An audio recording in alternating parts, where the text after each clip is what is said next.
Do you ever feel like your strumming is just a little bit off? Maybe you start strong, but gradually slip out of time, or you speed up without meaning to. I've worked with loads of students who could play chords and rhythms, but couldn't quite groove, or they didn't understand the framework of beats. A fix for this is a tool you probably already have, but you may have been ignoring: the humble metronome. Even for beginners, it's worth counting along. It's like training wheels. It keeps you balanced while you learn to pedal smooth. Today I'm sharing 4 metronome exercises that I use with my students to help take their timing from shaky to solid. Let's get started. When to use a metronome. Use a metronome when you're learning a new chord progression, building strumming consistency, and practicing riffs or scales. Think of it like a gym for your rhythm.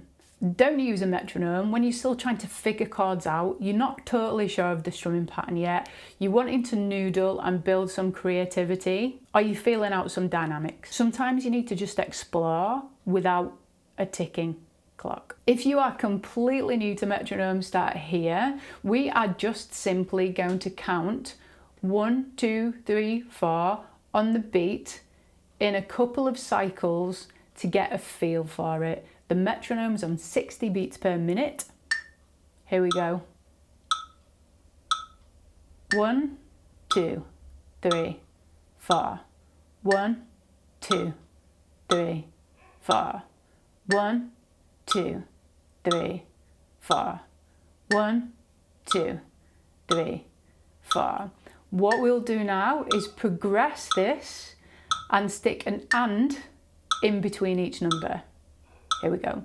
1 and 2 and 3 and 4 and 1 and 2 and 3 and 4 and. You'll notice that the beat doesn't change. That's the musical framework. Everything you do fits inside that pulse. Once you're comfortable counting, practice tapping the guitar lightly with your strumming hand to that same beat.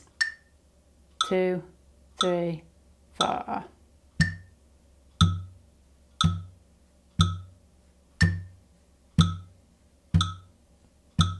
Exercise 1, chord change with a click. The metronome again is set to 60 beats per minute, and the chords you will need for this section are G, C, D, and E minor.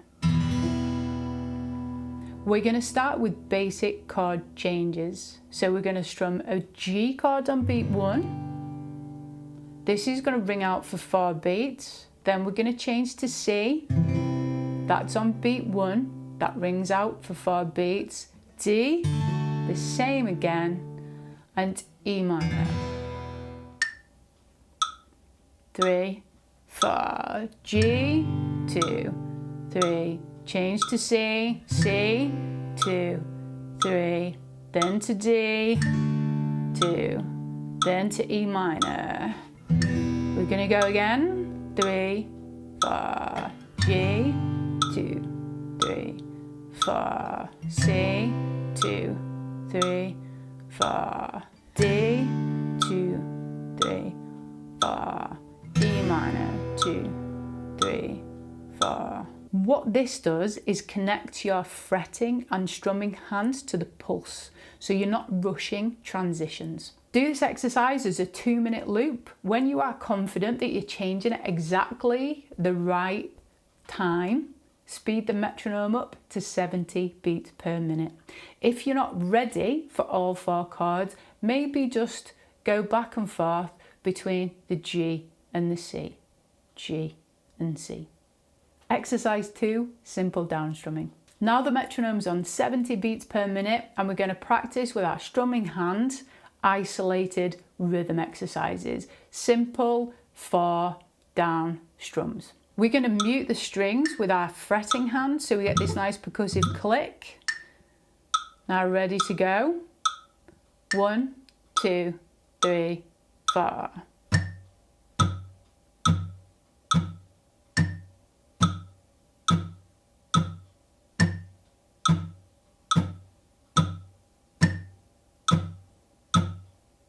The same, loop this exercise for 2 minutes.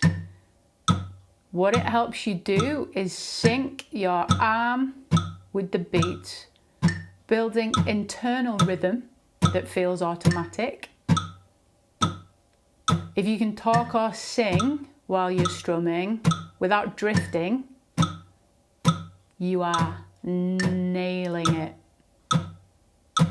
Exercise 3, the full practice loop. For this exercise, we have the metronome now on 80 beats per minute. We're going to bring back the chords G, C, D and E minor. We are now putting it all together, playing down strums on every beat while switching chords every 4 beats. 1, 2, 3, 4.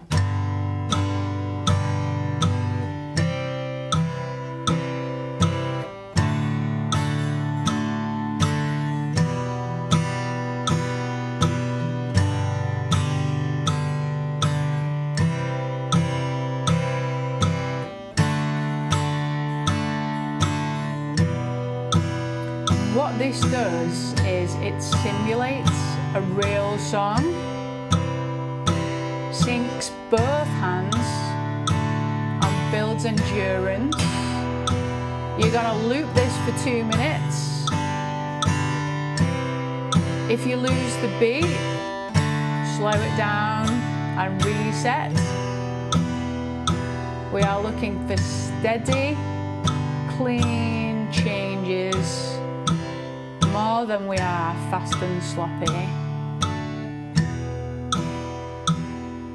If you've nailed this at 80 beats per minute, then move it up 10 to 90 and see how you get on there. Exercise number 4, we are locking in a strumming pattern. We have the metronome at 70 beats per minute and we are going to isolate the strumming hand. Again, muting the strings with our fretting hand. The rhythm we're going to practice is down, down, up, up, down, up. Down, down, up, up, down, up. Now the down, down are on 1, 2. The first up is on 2 and, which is between 2 and 3. The next up is on 3 and, which is between 3 and 4. And the final down up is on 4 and. So we have 1 and 2 and 3 and 4 and. Now bringing in the metronome. 1, 2, 3, 4.